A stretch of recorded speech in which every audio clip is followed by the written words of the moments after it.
On va continuer en parlant maintenant de ce qui s'est passé dans le groupe N. Et là, c'est vrai qu'il y a un Belge, belgo-monégasque qui s'est baladé, il faut bien le dire. Et puis deux grandes personnalités, il faut le dire aussi.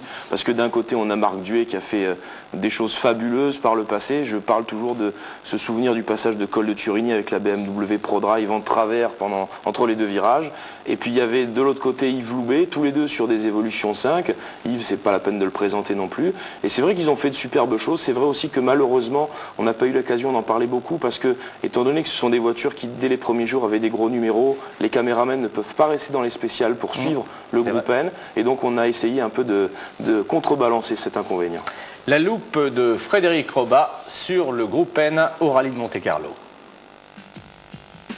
En plus des habituels ténors du championnat du monde des rallyes, deux pilotes de renom avaient choisi de s'inscrire en groupe N cette année.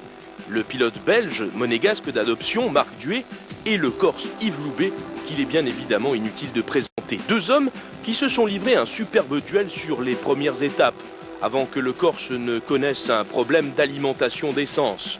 Une confrontation tout aussi passionnante que celle des WRC.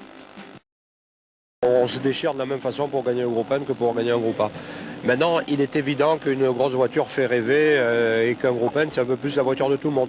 Mais c'est vrai que dans les fanas, dans les spectateurs, il y a beaucoup de spectateurs qui suivent de très près la lutte en groupe N parce qu'ils s'identifient d'autant plus puisque la voiture ressemble à leur voiture. Malheureusement, Yves Loubet a dû sortir par la grande porte au début de la troisième étape, au grand désespoir d'ailleurs de son adversaire, Marc Duet, qui remporte une superbe victoire en principauté de Monaco, victoire pleine de symboles.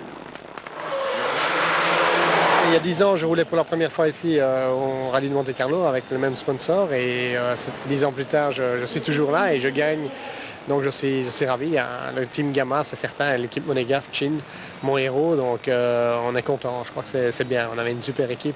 On a tout dans l'équipe. On a des Belges, des Italiens, des Monégasques, des Français. C'est à mourir de rire hein. Et tout le monde s'entend bien, tout le monde travaille.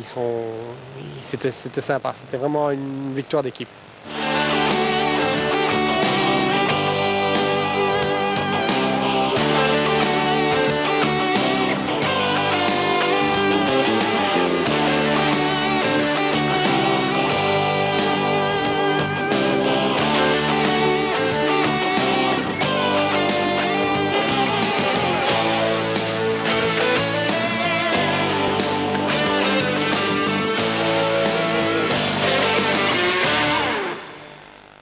Voilà, avec vous Frédéric, bilan, le résultat définitif dans le groupe N donc.